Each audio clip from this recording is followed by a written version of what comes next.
Hello and a very warm welcome to this King Yoga Experience event on the subject of the truth about karma. And those that know me know that this is one of my favorite subjects, if not my absolute favorite subject, and there are many reasons for this. One is because it's such a positive thing, and another is because it's such a logical thing. And the first point I'd like to make is that there is nothing supernatural about karma. There's nothing nasty about karma. And if anyone tries to tell you that there is anything nasty, supernatural, or illogical about karma, then I would advise you strongly not to believe them. Either they are wrong or you have misunderstood them. Karma is a wonderful thing. Karma is something that helps us all the time. Karma is something that makes life fair in the end. And karma is something which exists at the very heart of the nature of manifestation. There is nothing that is exempt from karma, no matter how big or how small, how good or how bad. Karma is the same for everyone and everything throughout all creation. And I'd like to emphasize that universality of karma throughout this event. And with that in mind, I'd like to start with a short meditation where we begin to think about the universe, God, and ourselves, and the relationship. So let's now close the eyes. Sit with the palms face downwards on the knees. The back straight but without strain. The chin tilted slightly upwards. The mouth closed. Breathing deeply and evenly through the nostrils.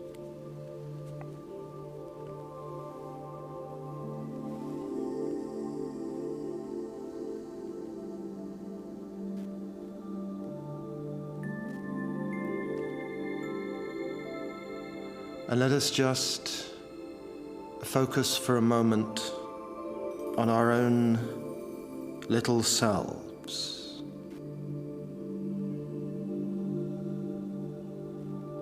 Let us just feel a sense of conscious self-awareness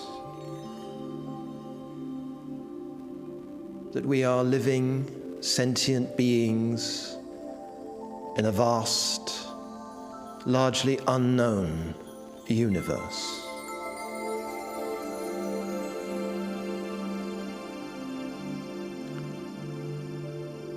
And let us take this thought outwards from ourselves to the world as a whole, even our one little planet, too big for us to really appreciate. And think further to solar systems, galaxies, and the infinity of creation.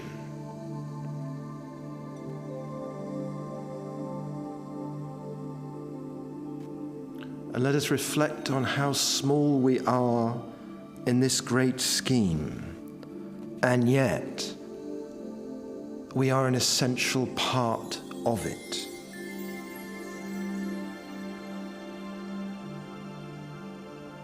We are a part of it that God has chosen should exist.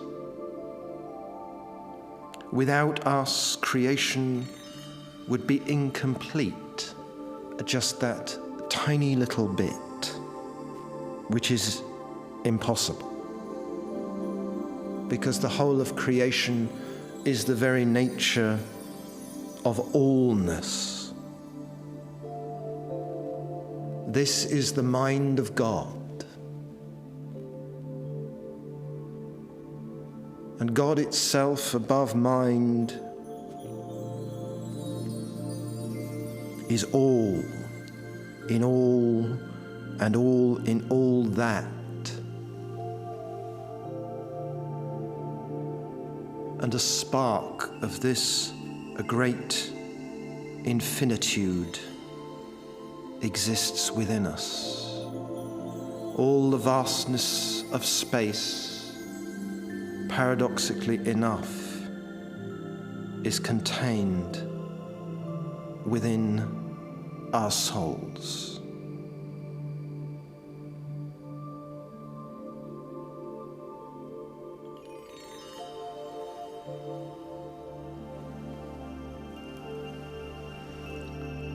Let us just remain silent, breathing deeply and evenly, reflecting on the beauty of the vastness of creation and our part within it.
And now, let's open the eyes and come back to the world around us. So what is karma? Well, there are several definitions, and I'd like to start with what is probably the simplest, which is what goes around comes around. It's a very basic way of putting it, but there's a lot of truth in it. The next one I'd like to quote is from the Bible, Galatians 6:7. Whatsoever a man soweth, that shall he also reap. And one that I like very much is action and reaction are opposite and equal. This is Newton's third law of motion, and it is often used to describe karma in Buddhism. And one reason I like it so much is that it serves to illustrate the unity between a so-called physics and so-called metaphysics. Because really, it's all the same. Logic exists throughout everything. It is not a case that there is a physical, logical universe and some kind of supernatural karmic magic imposed on top of that, or in opposition to that. The two things are not contradictory. Karma is not outside of science. Karma is, in fact, the very essence of science. And it applies to everything. It applies to physical things, as in Newton's law, and it applies to what we might term spiritual things as well. It applies to our behavior, our thoughts, our consciousness.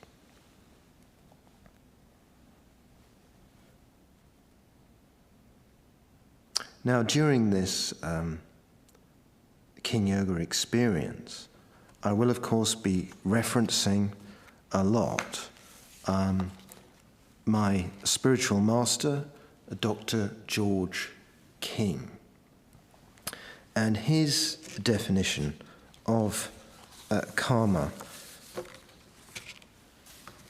is absolutely fascinating and worthy of a great deal of thought.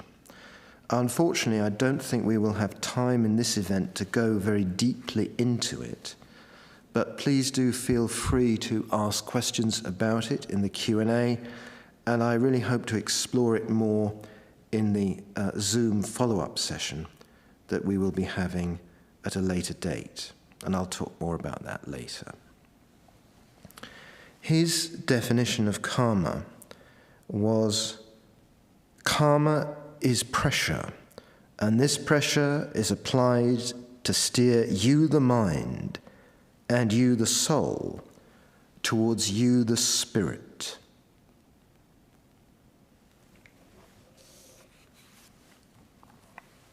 So, in other words, karma is the great teacher. Karma is not a punisher. Karma is not, of course, vindictive. Karma does not have favorites. Karma does not have enemies. Karma is the life tutor that we all need all the time. It's actually an amazing thing how wonderful God has really made life. Because life may not seem wonderful, but if we really understand it in terms of the nature of karma, it's so wonderful that we can hardly really dare to believe it. It's just... it's above everything that we are conditioned to think. We have this divine cosmic teacher, as it were, by our side. Not literally by our side, because karma isn't a person standing next to us, but as it were, by our side, giving us the experiences we deserve and the experiences we need. And that's a very important point about karma. It's about the experiences that we need. Need for what? Need in order to know our true divine selves. The experiences we need in order to evolve to a greater degree of self-awareness, of cosmic consciousness. So karma is helping us to do this, is helping us to go upwards and onwards all the time. And every time we have any kind of a thought or we act in any way, which is of course all the time, there will be a karmic reaction. And that karmic reaction will be exactly the reaction that we need to progress. So in that sense, there's no such thing as bad karma, so-called, because all karma is there to help us to learn. It might not seem very pleasant sometimes, of course, just as learning most things isn't always very pleasant. It's hard work, and we have successes and we have failures, and so on. But whether or not it seems pleasant doesn't alter the truth that it is invariably positive. Now, I'd like now to raise some misconceptions about karma and then refute them. The number of horrible things I've heard about karma, I can't even count them, really. So I'm not going to go through every kind of specific case, but just general principles here. Okay, the first misconception is that karma is what it is and you can't change it. You can't change your own karmic pattern. This is wrong. It's not just wrong, it's unbelievably wrong, really, because it just shows that whoever says this does not understand karma at all. If action and reaction are opposite and equal, then every moment of your life there's going to be action, and there needs to be then a reaction to that recent action. So it's constantly in flux. Your karma is changing constantly. So if you have done something very bad, but then you completely change and devote your life to doing things that are very, very good, i.e. that really help others, then your karma will be, your negative karma will be transmuted, negative so-called, will be transmuted, and you will begin to accrue positive karma.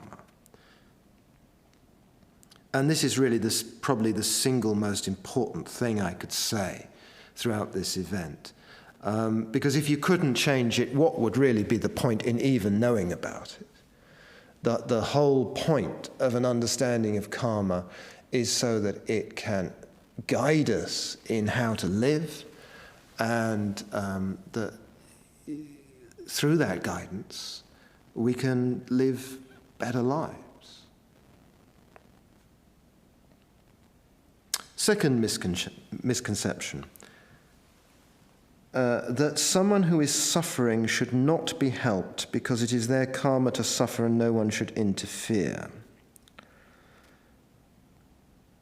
I don't know if this, well, it's more tragic than it is amusing. But it's definitely more tragic than it is amusing. But it is a little bit amusing if we could just take the tragedy out of it. It's tragic because it's ridiculous, and it's an excuse not to help people, really. It's kind of amusing, if amusing is the word, in that you can prove this is wrong by helping these people. Because if you help them, then it must be within their karmic pattern to be helped. So you can disprove it by your own action.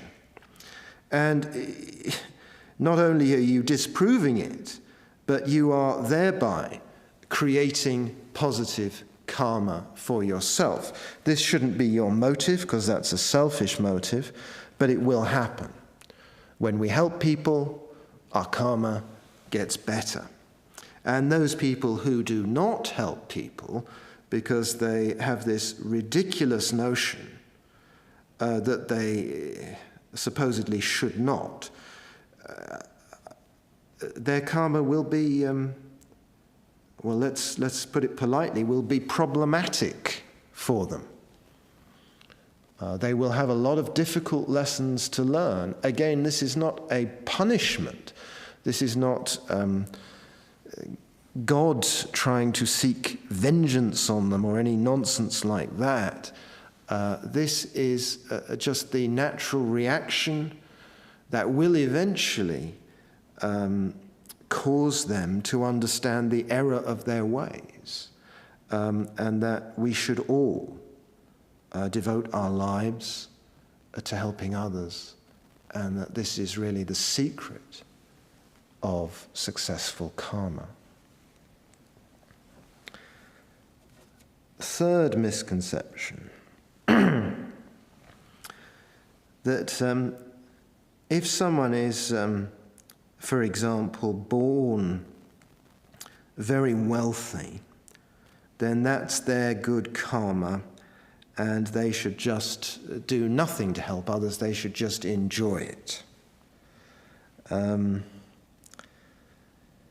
I'd question how happy such a life would really be. It might sound nice, and it might be a bit fun for a few days, but I wonder how happy such a life would really be. But whatever the case, happiness aside, it is obviously wrong. Anything that we're born with that gives us some advantage in life is a great thing to have. But the purpose of it is to help others, and thereby to advance ourselves. But number 1, 2, and 3, it's to help others. That's the purpose of it. It's a wonderful thing. It's a great privilege to have that kind of a power. But like all power, it has to be used correctly. And that can be very difficult.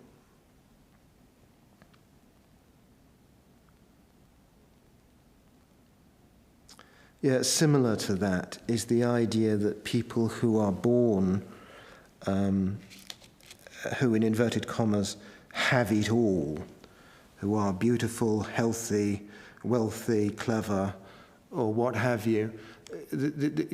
Some people have put forward the idea that these people are therefore more spiritually advanced because it must be their good karma. Karma just does not work like that, and if you look at such people, it's pretty obvious that it doesn't. I think we'll have to come back to the complexities of that, but in brief, someone with a great number of problems and challenges may well have those challenges because they are in fact more advanced and more willing and able, more ready to take on those very difficult karmic lessons. And another thing to bear in mind is that karma is not about reward in a kind of materialistic sense. It's not like, oh, well, you've done something good, therefore you deserve to have fun. It's not really like that. It's good karma gives us the experiences, good karma gives us the experiences we need to do even more good. That's what it's really all about. Good karma gives us the experiences to do even more good. And those experiences may be very difficult.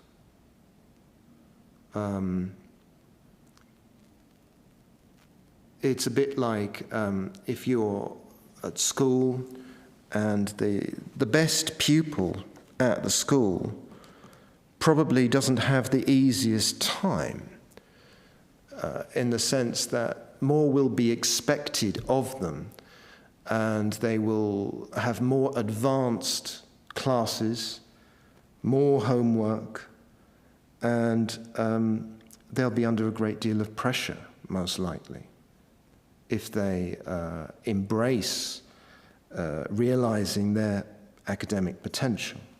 And it's just the same in life, really, with karma, that the more advanced people become, life doesn't so much get easier as becomes spiritually richer, which means that there will be greater challenges, more exciting challenges, and greater rewards in the sense of a greater realization of God consciousness.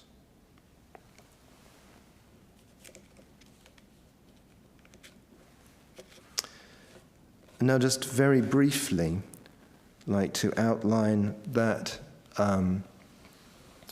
karma cannot be worked out in one life. So between lives, we go to another plane of existence, higher or lower, and then we are reborn on this plane of earth.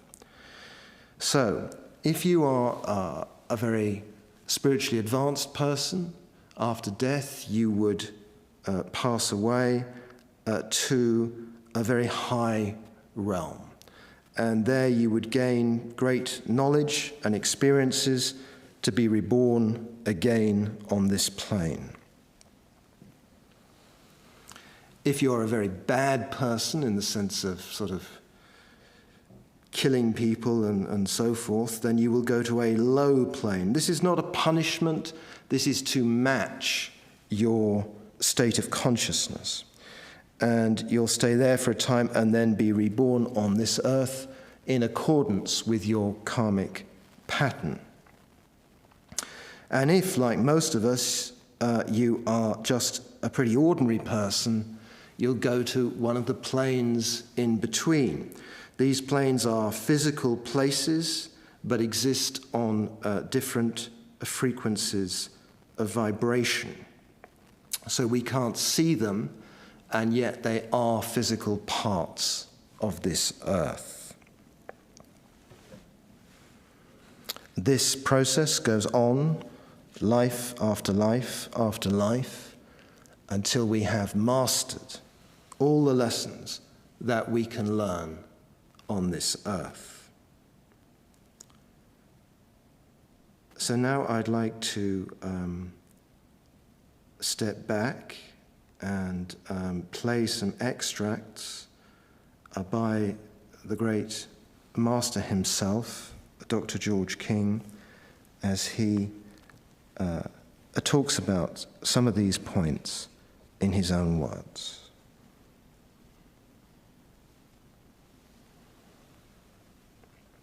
So let's now play that extract.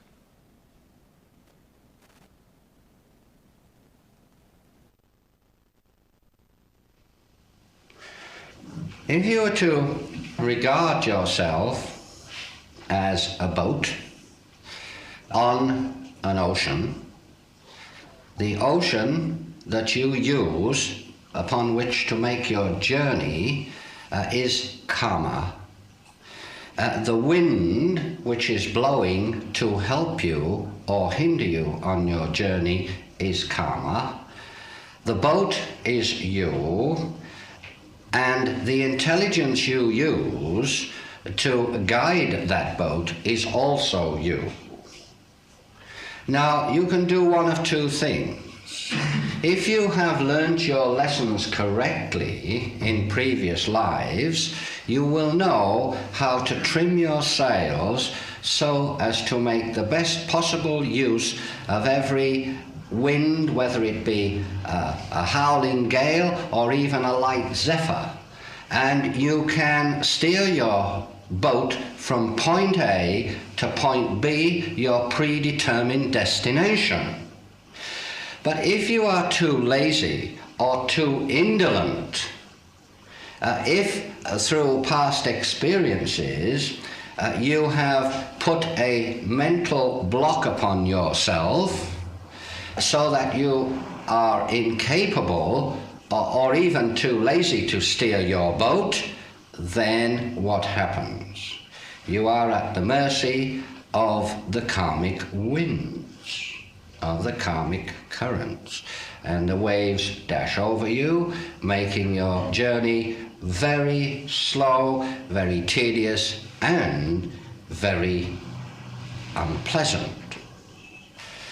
If, on the other hand, you have gained the experience, if you have read your charts correctly, charts given by Jesus, Buddha, Sankara, Krishna, the Bhagavad Gita, etc., etc., etc., in modern times, the latest Bible, the 9 freedoms, if you have read these charts correctly and have learned from them, they have told you how to steer your boat, how to trim your sails so that you can get to your predetermined destination, wherever that may be.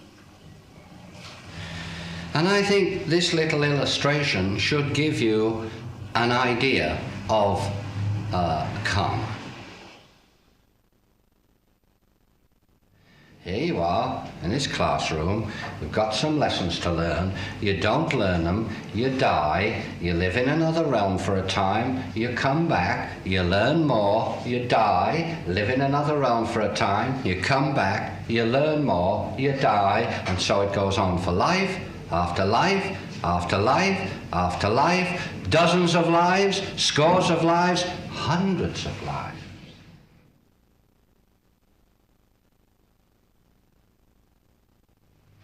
Well, there is no such thing as eternal hell and purgatory and damnation. That is the biggest unadulterated rubbish I have ever heard of.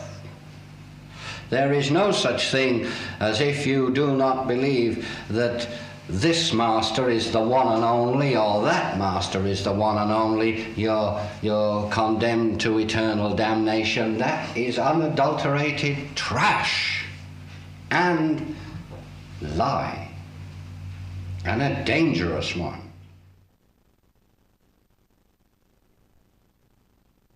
While life after death is not the wonderful heaven that some people paint it, nevertheless, it is.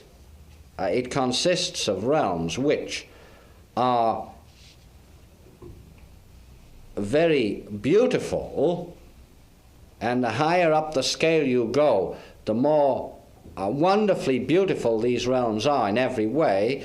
But more important than that, these realms are very useful inasmuch as people do have every possible conceivable opportunity of advancing and preparing themselves.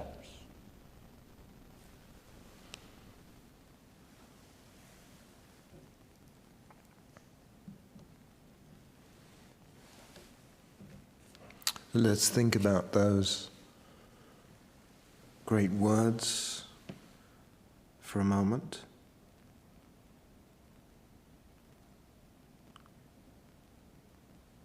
As we prepare to enter the next section of this event, which is our main practice session. So let's close the eyes once again. Go within.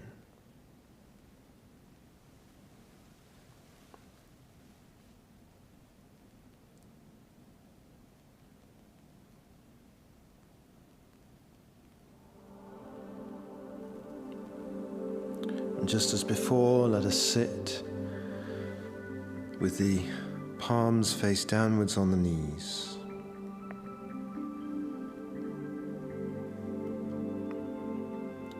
The back straight, the mouth closed, the chin tilted slightly upwards. Let's breathe deeply and evenly.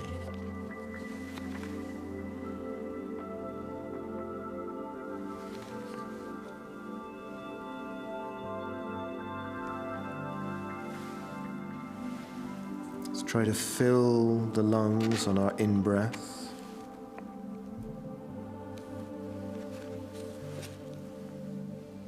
And fully expel the air on the out-breath.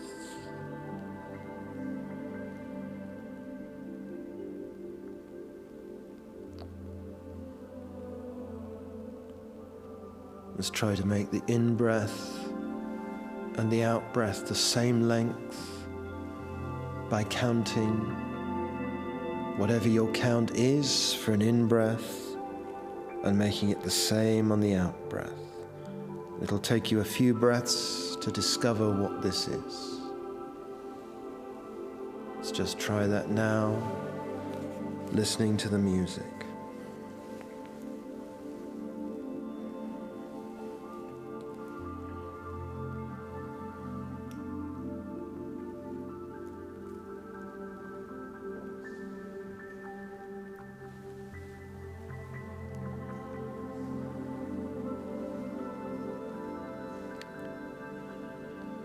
And now as we breathe in, let us visualize a beautiful white light on the air just in front of the nostrils, and take this into ourselves as we breathe in on the air that enters our lungs. And on the out-breath, let us see the whole of our physical and auric bodies filled with this, a beautiful light. And the visualization of this light is the invocation of prana.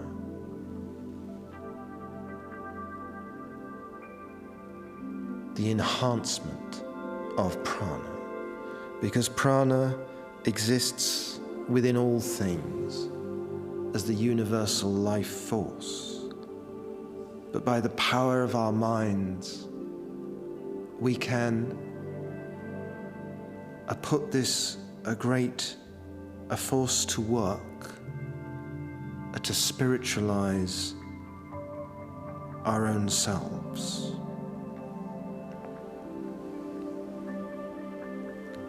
Let's continue to breathe in the white light. And on the out-breath, to see ourselves filled with this white light in our physical bodies and in our auras. Remembering that even the aura is in fact physical.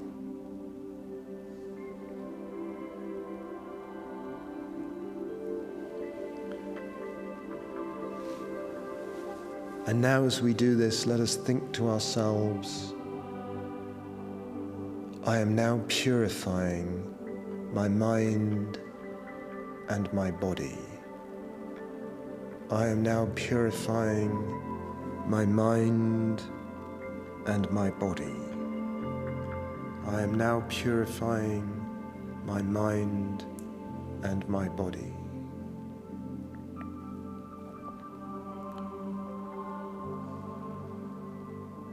The purification of the body is something that is talked about in different ways quite a lot in the modern world.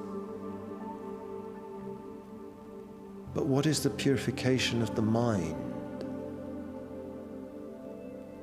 Our first thought might be some kind of Victorian morality. But let's go beyond that. Imagine a mind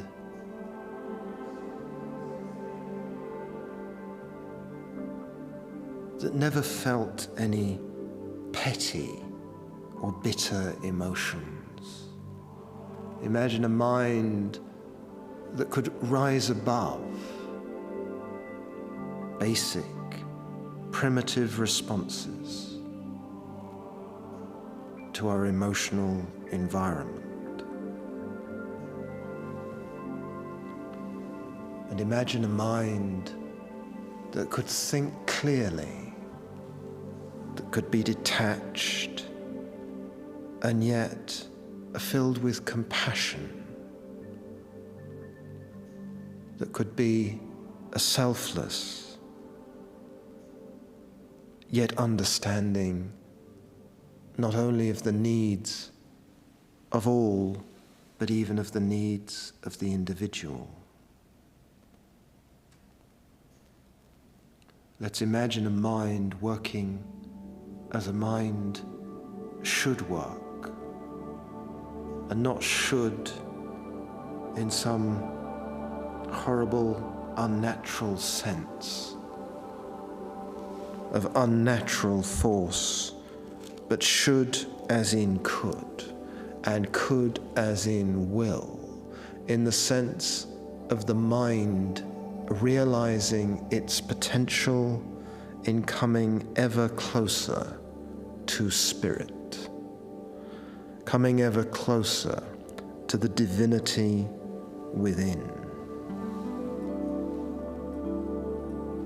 Let's repeat to ourselves silently once again, I am now purifying my mind and my body.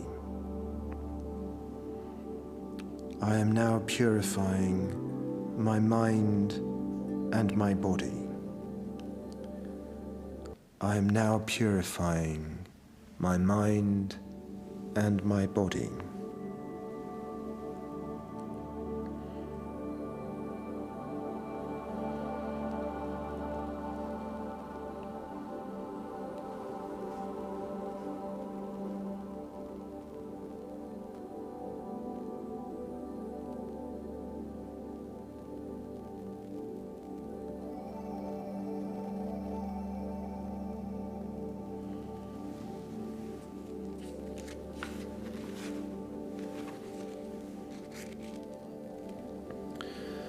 And in the first short contemplation at the start of this event, we visualized the vastness of space.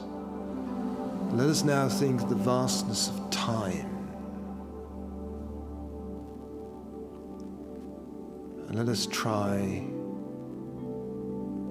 hypothetically, to throw our minds back thousands of years, and to know that we existed then just as we exist now, in a different body, maybe with a very different personality, maybe doing very different things, but still the same life stream.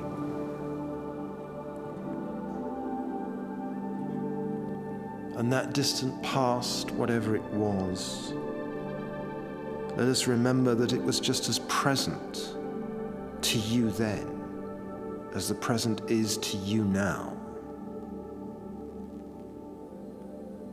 And let's try to feel that present, albeit long past.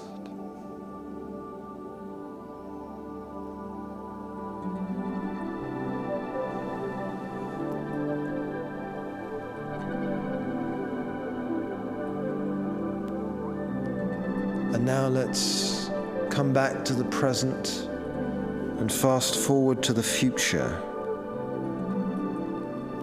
And imagine our future selves, maybe hundreds or thousands of years from now. Perhaps even remembering this moment. Let's allow our minds to play with this idea of seeing a future version of ourselves, remembering this present experience.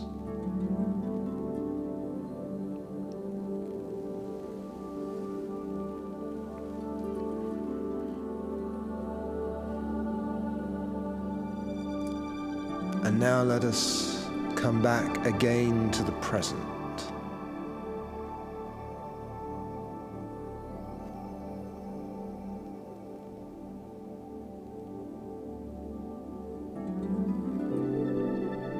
And contemplate on the fact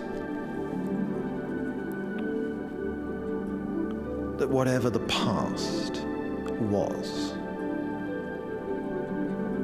doesn't really matter.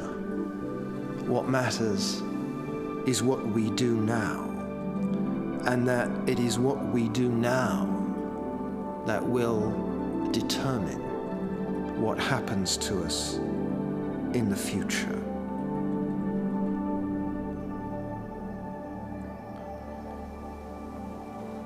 So now let's actually try to, or not try to, but succeed in improving our karma by radiating white light out into our suffering world. And this is radiating light through visualization. This is sending out prana, universal life force, carried by the power of love to bring about spiritual upliftment, peace, freedom, and healing throughout our world. And the more energy we can send out in this way, the greater the good that will be done. Let's raise the hands with the palms facing forwards, roughly parallel with the shoulders. And visualize a white light flowing down through space, down into the head, charging every cell of the brain, flowing down through the neck, the shoulders, the chest, out into the heart chakra. This is a few inches in front of the breastbone, in front of the physical body. And let us once again see the white light flowing down, and this time down through the arms, out through the chakras in the palms of the hands. Let us see this white light flowing forth.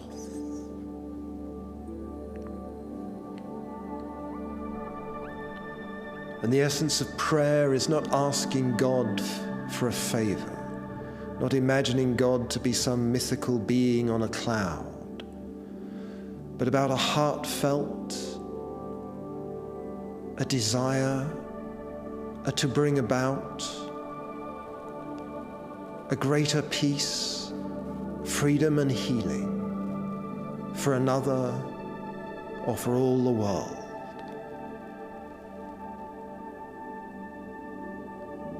O divine spirit of all creation, we pray that your great light may shine through us now, that humanity may be risen upwards, that the spirit of peace, which is enlightenment, may reign supreme within the hearts and minds of us all. O mighty Brahma, O wondrous Jehovah, may thy will be done. Let us now lower the hands, place them once again on the knees. Now, in just a few seconds, we'll listen to the words of a great being from another planet who spoke through the unique yogic mediumship of Dr. George King. And the name of this intelligence is the Master Aetherius, and I would invite you to join in with the practice that he guides us through as we listen to these holy words.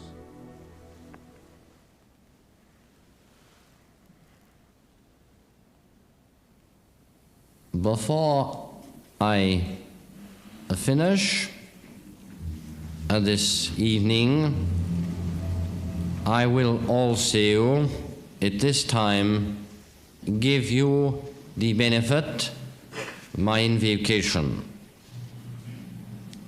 And now, if you wish to take part in this very potent mystical and spiritual exercise. Then sit up straight, not uncomfortably, for this is a thing of great beauty. That's right, sit up straight. Don't let the head fall forward, but keep the neck straight so the energies may flow. And now I put the left hand across the solar plexus region and place the right hand upon it. And now close your eyes and think through yourselves the all-transmuting, all-healing violet flame. Think it up through your feet. The violet flame, you know, comes directly from the logos of the planet Earth. So think it up through your feet, right the way through your trunk to the heart center.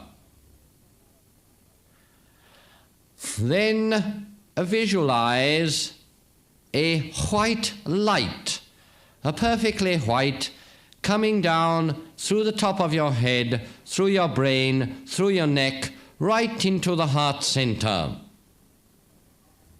Bring together the violet flame and the white light, my friends. Come on now, come on, you can do this. Bring these two together and raise them up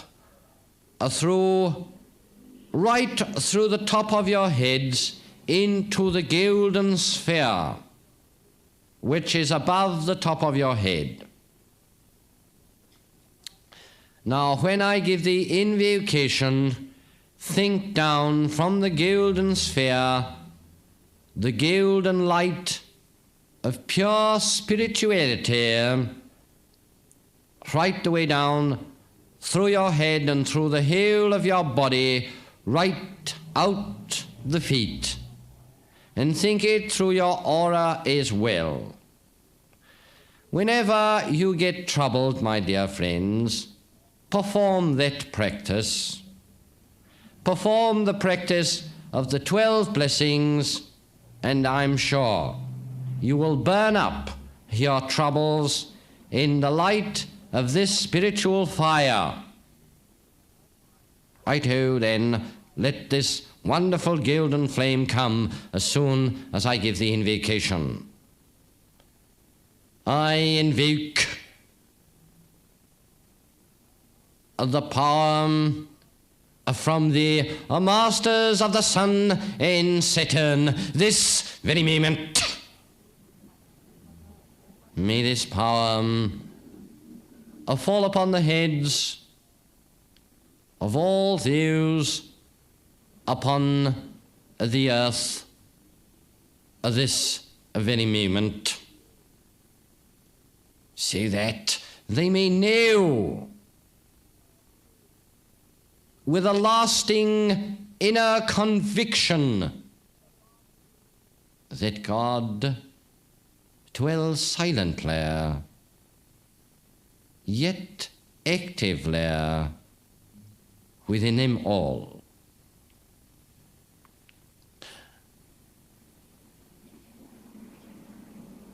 Be not sad, my friends, for you have nothing to be sad about.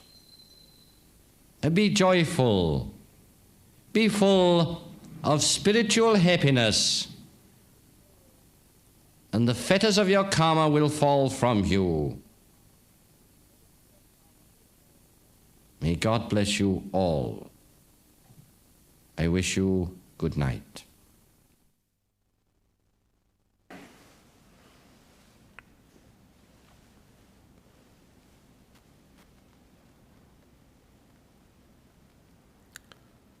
Let's now open the eyes and come back to the room around us. Now, the Master Aetherius there mentioned the 12 blessings, And this is a series of blessings to great beings or groups of spiritual workers, and with a number of prayers as well to help raise the consciousness of humanity. This is a very easy practice, and yet a profoundly satisfying one. And I'd really recommend it. It will raise your consciousness. It'll give you a greater appreciation of the cosmos and your place within it. And most importantly of all, it will radiate light to bring about more enlightenment upon earth and to improve the karmic pattern of this world as a whole. And we have a service tonight at 12blessings.org, as you can see there on the screen. And this is all absolutely free, as is this event, and we would warmly invite you to join us for this. I'd like now to talk about another event coming up too, a week from now, and that is a follow-up to this King Yoga experience, which will be on Zoom, and you can see the details there on screen. And in this event, we will have the chance to go a bit deeper into these things, to talk more about past lives, and probably to talk more about why we shouldn't talk too much about past lives as well. So I'm really looking forward to that. As I say, this is my favorite subject, and I can't really think of a better way to spend an evening than talking to interested people about this, this really fascinating area of metaphysics.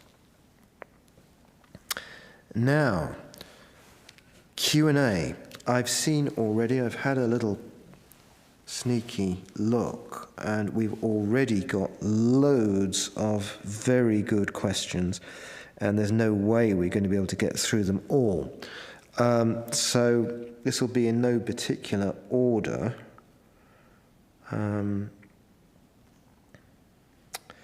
Okay, here's one. Action has its repercussions, but it is not much when the intention is right. I don't fully understand the question, but I think I understand the basic spirit of it, which is a very good point, which is motive. And motive is very important in karma. For example, if we just do good in order to improve our own karma, but with actually no thought for anyone else, this is problematic. My own opinion is it's still better to do good than not to do it, though. It's a start, but it's certainly not the end of the journey.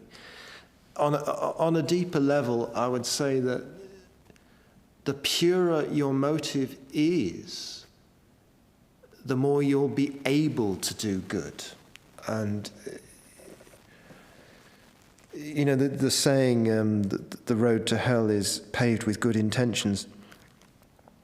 I think there's an element of truth in that, but if you really have good intentions, and you sustain those good intentions, and you detach from your own like and dislike, and you're willing to do whatever it takes to do the greatest good, then your higher self will guide you there. That's the secret, really. If you, as none of us have done this. Well, I certainly haven't. But as Dr. King would say, unconditional surrender to God. It's not surrender in the sense that God is fighting us. It's surrender to the wonderful truth that our true nature is divine, and that God is all and all is one, and therefore that nothing makes more sense than service to others. If we completely embrace this philosophy,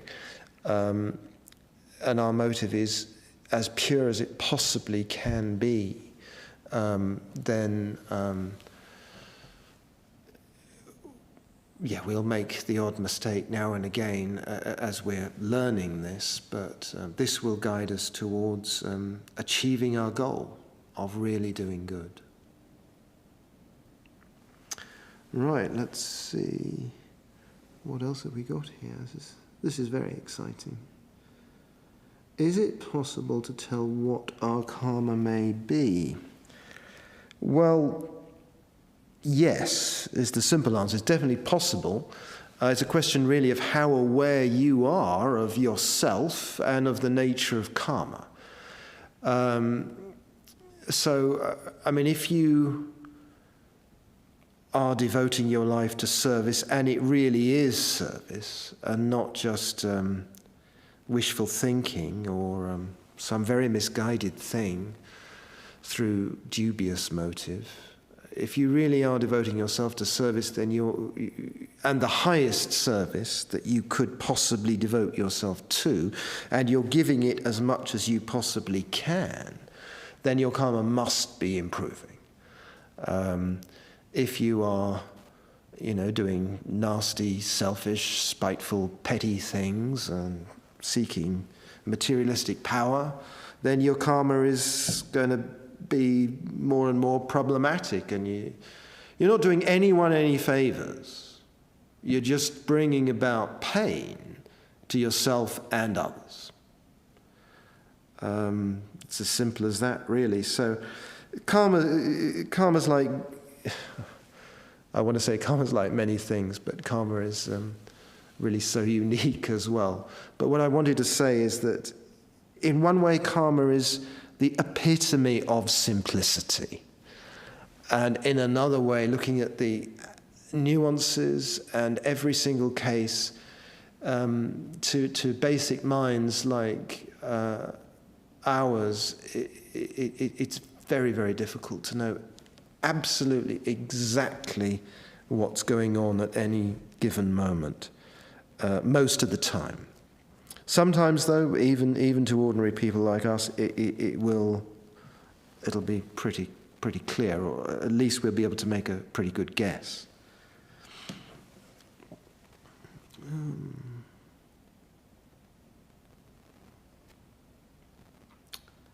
Right. Let's just see what we've got here.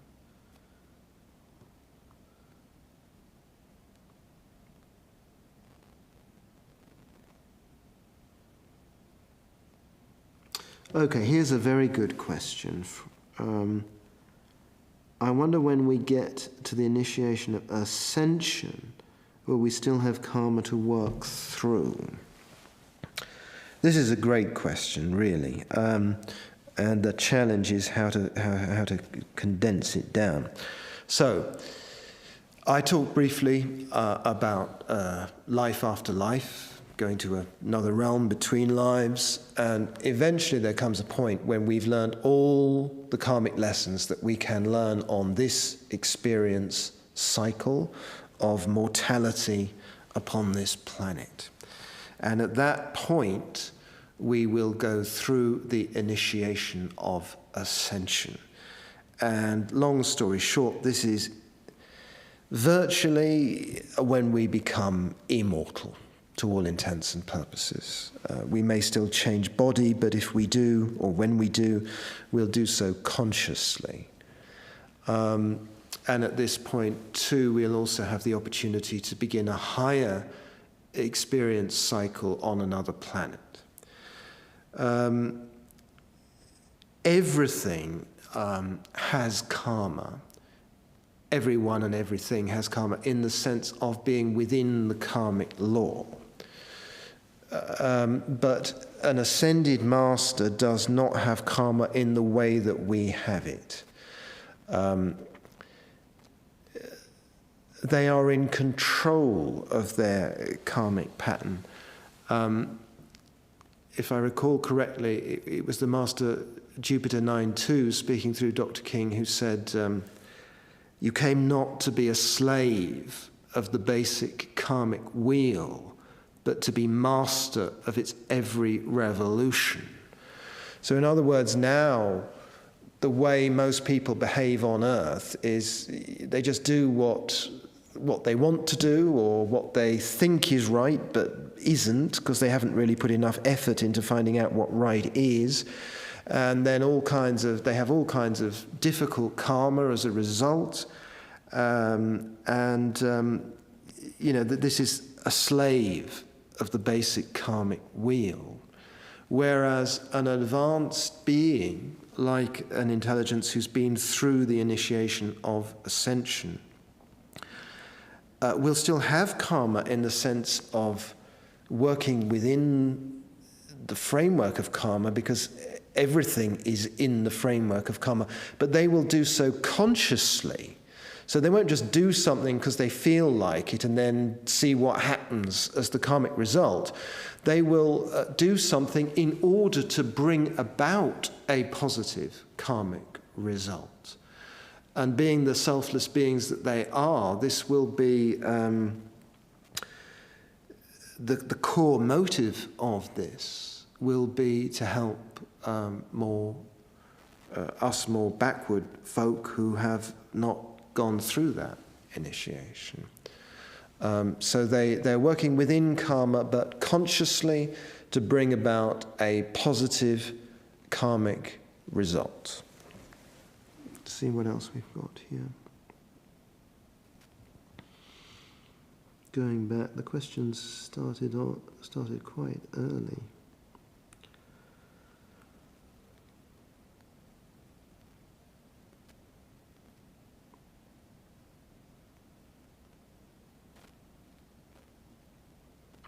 Right, Alejandra Elizondo. It is believed that if you endure lots of problematic situations, it is because you deserve to have a not so good time because you've been a bad person.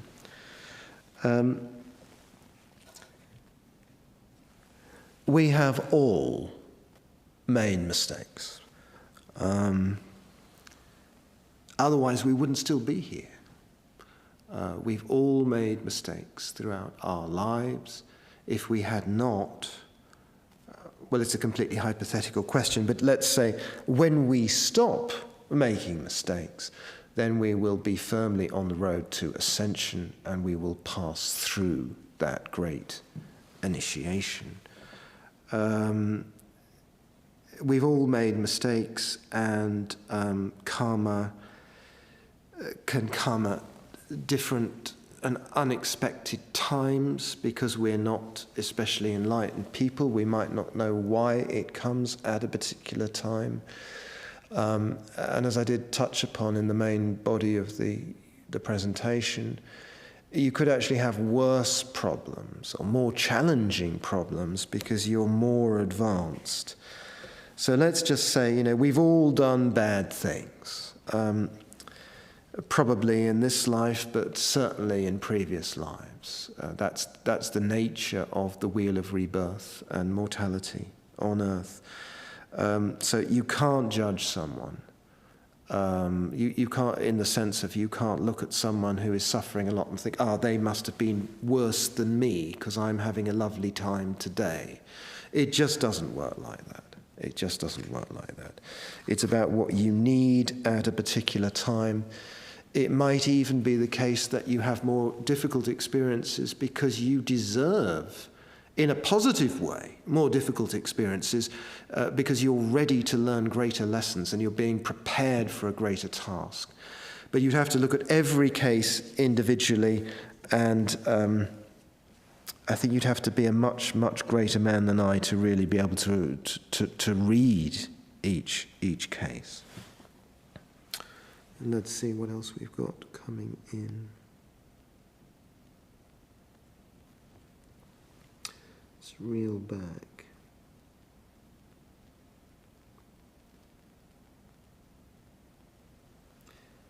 Okay.